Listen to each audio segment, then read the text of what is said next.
X equal to x cube plus K x square minus 4x minus 8। তো এখন আমাদের এই যে বলা আছে কে এর কোন মানের জন্য fx মাইনাস 2, তাহলে আমরা এখানে fx মাইনাস 2 এর মান যখন বসাবো,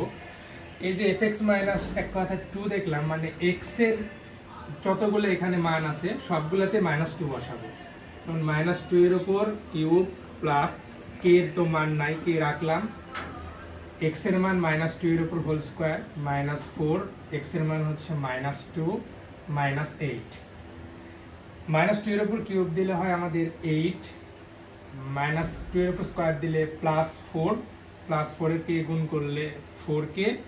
মাইনাস মাইনাসে প্লাস 8 মাইনাস 8, প্লাস 8 মাইনাস 8 কাটা, তাহলে এখানে আমরা পেলাম 8 প্লাস 4k। 8 প্লাস যে 4k পেলাম, এটা শুধুমাত্র আমরা মান fx